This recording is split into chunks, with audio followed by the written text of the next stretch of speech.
বন্ধুরা, আজ আমি পেঁপে ভাজার রেসিপি বানিয়েছি। আশা করছি আপনাদের খুবই ভালো লাগবে এই পেঁপে ভাজার রেসিপি।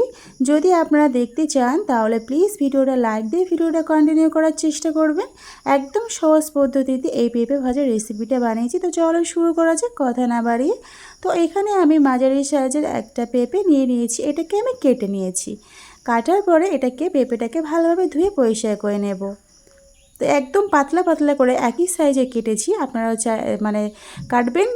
কাটার চেষ্টা করবে একই সাইজে কাটার, তাহলে ভাজাটা খুব সুন্দর হয় আর দেখতেও খুব সুন্দর লাগে বন্ধুরা। তাই জন্য ভালোভাবে ধুয়ে পরিষ্কার করে নেওয়ার পর এটাকে সিদ্ধ করার জন্যে প্রথম একটা আমি পাত্রেতে দিয়ে দিলাম, যে পাত্রেতে আমি সিদ্ধ করব। এবারে দিয়ে দিলাম স্বাদ অনুযায়ী লবণ, হাফ চামচ হলুদ গুঁড়া আর লঙ্কা গুঁড়া।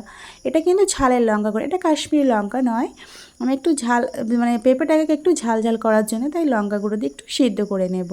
পরিমাণ মতো পানি দিয়ে ঢাকনা চাপা দিয়ে আমি পেঁপেটাকে পুরো সিদ্ধ করব না, অর্ধেকটা 60% আমি সিদ্ধ করব, আর বাকি 40% সেটা রান্না করলেই সিদ্ধ হয়ে যাবে। তো এভাবে ভালোভাবে সিদ্ধ করে নেব। তো এখানে আমার সিদ্ধ করা হয়ে গিয়েছে। এবার আমি এই যে গরম পানিটা, এক্সট্রা পানি আছে সেটাকে আমি ঝরাতে দেব। তো দেখতে পাচ্ছেন আমি ঝরিয়ে নিয়েছি গরম পানিটা। এবার আমি চলে যাই ভাজতে। এবার যে কড়াইতে একটা কড়াই নিয়ে নিলাম, তারপরে দেব পরিমাণ মতো সরিষার তেল। এখানে আমি সরিষার তেল অ্যাড করেছি। সরিষার তেলে কিন্তু ভাজা করলে পেঁপে ভাজিটা আমার মনে হয় ভালো লাগবে খেতে। তো এখানে ফোড়ন দিয়ে দিলাম শুকনো লঙ্কা দুটো, আর এখানে জিরা ফোড়ন দিয়ে দিলাম। দেওয়ার পরে একটু ভালোভাবে ফোড়নটাকে একটু 2 মিনিটের মতো ভেজে নেব। ভাজার পরে এখানে বড় সাইজের 3টে পেঁয়াজ কুচি রেখেছিলাম, সেই পেঁয়াজ কুচিটা আমি দিয়ে দিলাম। দেওয়ার পরে পেঁয়াজটাকে একটু লাল করে ভেজে নেব।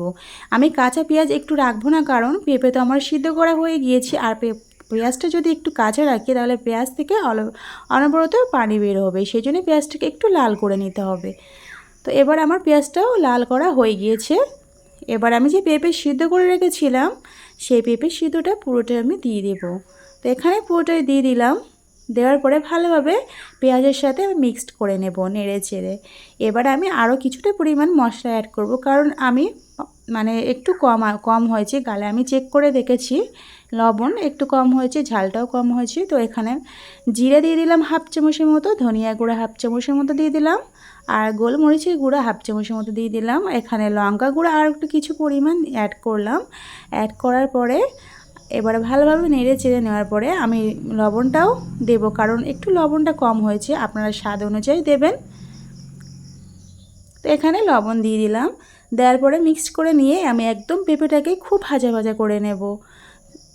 তো বন্ধুরা, এখনও যারা চ্যানেলে আমার নতুন, আপনাদের যদি কিছুটা পরিমাণ ভালো লেগে থাকে তাহলে প্লিজ সাবস্ক্রাইব করে পাশে থেকে যেতে পারেন। আর দেখতে পাচ্ছেন বন্ধুরা পুরো ভাজা হয়ে গিয়েছে।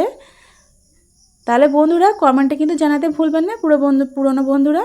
আর সব শেষে আমি এখানে চিনি অ্যাড করলাম 1 চামচের মতো। এই পেঁপের এই রান্না ভাজার রেসিপিটাতে একটু ব্যালেন্সটা ঠিক রাখার জন্যে, স্বাদটা ভালো হওয়ার জন্যে এখানে চিনি অ্যাড করে আরও কিছুক্ষণ 5 মিনিটের মতো জাল করে নিলেই আমার রেডি এই পেঁপে ভাজার রেসিপি। তাহলে বন্ধুরা লাইক দিও, প্রয়োজনে শেয়ার করে বন্ধুদের কাছে।